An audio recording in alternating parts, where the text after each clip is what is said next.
కొంతే డిపాజిట్ చేసినట్టు. గంట ప్రార్థన చేస్తే గంట డిపాజిట్ అయిపోద్ది. రోజుకొచ్చి 3 గంటలు ప్రార్థన చేస్తే నువ్వు ఎంతసేపు దేవుని దగ్గర గడుపుతావో, నువ్వు కారుస్తున్న ప్రతి కన్నీటి చుక్క నీ పిల్లల విషయమై పరలోకపు ధనాగారంలో అవి ఫిక్స్డ్ డిపాజిట్గా మార్చబడటానికి దేవుడు కృప చూపిస్తాడు. నేనంట 100 కోట్లు సంపాదించావు, ఆ 100 కోట్లు 1 తరం 2 తరాలతో అయిపోద్ది. నీ పిల్లల కోసం రోజుకొచ్చి, బైబిల్లో యోబులాగా రోజుకొచ్చి ఒక్కొక్క బిడ్డ కోసం 1 గంట సేపు ప్రార్థన చేస్తే తరతరాల దీవెన నీ పిల్లల తల మీద కొమ్మరించే తండ్రిగా నువ్వు నిలవబడతావు. నువ్వు కార్చే కన్నీరు ఫిక్స్డ్ డిపాజిట్ అయిపోద్ది. నువ్వు ఏడ్చే ఏడ్పు ఫిక్స్డ్ డిపాజిట్ అయిపోద్ది.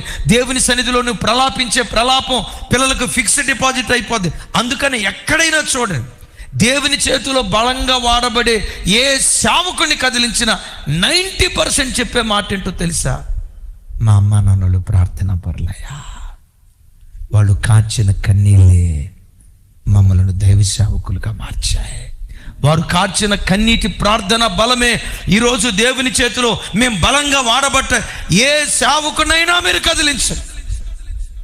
ఎంత ఎక్కువ ఫిక్స్డ్ డిపాజిట్ చేస్తే అంత సుఖంగా బ్రతికే కృప దేవుడు అనుగ్రహిస్తాడు. దావీదు సొలొమోను కొరకు డిపాజిట్ ఏది చేశాడో తెలుసా? తన కన్నీటి ప్రార్థనే దేవుని ధనాగారంలో డిపాజిట్గా ఉంచాడు. తన కొడుకు కోసం దావీదు ఏం చేస్తున్నాడు?